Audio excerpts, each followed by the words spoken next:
Student attendance యాప్లో class teacher mapping అలాగే subject teacher mapping ఏ విధంగా చేయాలో ఈ వీడియోలో డీటెయిల్డ్గా తెలుసుకుందాం.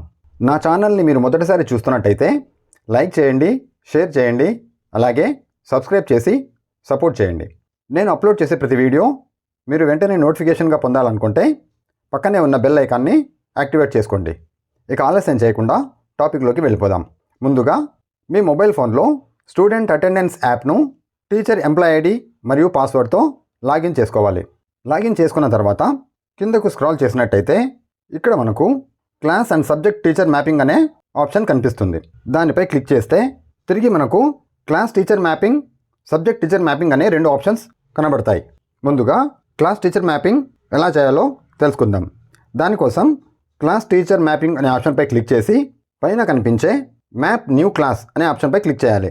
తరువాత సెలెక్ట్ మీడియం వద్ద మీడియం సెలెక్ట్ చేసుకొని సెలెక్ట్ క్లాస్ వద్ద ఉపాధ్యాయుడు ఏ తరగతికి అయితే క్లాస్ టీచర్గా ఉంటాడో ఆ క్లాస్ని సెలెక్ట్ చేసుకోవాలి. ఈ విధంగా మీడియం అండ్ క్లాస్ సెలెక్ట్ చేసుకొని కింద కనిపించే సబ్మిట్ బటన్పై క్లిక్ చేయాలి. సబ్మిట్ బటన్పై క్లిక్ చేయగానే క్లాస్ టీచర్ మ్యాపింగ్ సక్సెస్ఫుల్లీ అనే ఆప్షన్ వస్తుంది. టిక్ మార్క్పై క్లిక్ చేయాలి. ఆ విధంగా చేసినట్టయితే ఆ తరగతికి ఆ ఉపాధ్యాయుడు క్లాస్ టీచర్గా మ్యాప్ చేయబడతారు. ప్రాథమిక పాఠశాలల్లో ఒకరు లేదా ఇద్దరు ఉపాధ్యాయులు మాత్రమే ఉన్నట్టయితే వారు అన్ని తరగతులకు ఒకదాని తర్వాత మరొకటి క్లాస్ సెలెక్ట్ చేసుకొని సబ్మిట్ చేయవలసి ఉంటుంది. ఒకవేళ ఈ క్లాస్ టీచర్ మ్యాపింగ్ అనేది తప్పుగా చేసి ఉన్నట్టయితే ఇక్కడ మనకు డిలీట్ ఆప్షన్ కూడా ఉంటుంది. ఇక్కడ డిలీట్ ఆప్షన్పై క్లిక్ చేసి తిరిగి మనం మన క్లాస్ టీచర్ని మ్యాప్ చేసుకోవచ్చు. ఈ క్లాస్ టీచర్ మ్యాపింగ్ కంప్లీట్ అయిన తర్వాత తిరిగి హోమ్ పేజీలోకి వెళ్ళి మరలా class and subject teacher mapping అనే ఆప్షన్పై క్లిక్ చేసి సబ్జెక్ట్ అండ్ టీచర్ మ్యాపింగ్ అనే ఆప్షన్పై క్లిక్ చేయాల్సి ఉంటుంది. సబ్జెక్ట్ టీచర్ మ్యాపింగ్ అనే ఆప్షన్పై క్లిక్ చేయగానే మీడియం అలాగే క్లాస్ సెలెక్ట్ చేసుకోవాల్సి ఉంటుంది.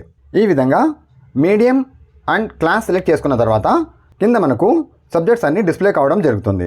ఇక్కడ ఉపాధ్యాయులు ఏ మీడియం వారికి, ఏ తరగతి వారికి ఏ సబ్జెక్టులు బోధిస్తున్నారో ఆ సబ్జెక్టులకు ఎదురుగా టిక్ మార్క్ చేసి క్రింద కనిపించే సబ్మిట్ బటన్పై క్లిక్ చేసి తరగతి వారీగా సబ్జెక్ట్ టీచర్ మ్యాపింగ్ చేసుకోవాల్సి ఉంటుంది. కింద సబ్మిట్ బటన్పై క్లిక్ చేయగానే are you sure want to submit అనే ఆప్షన్ వస్తుంది.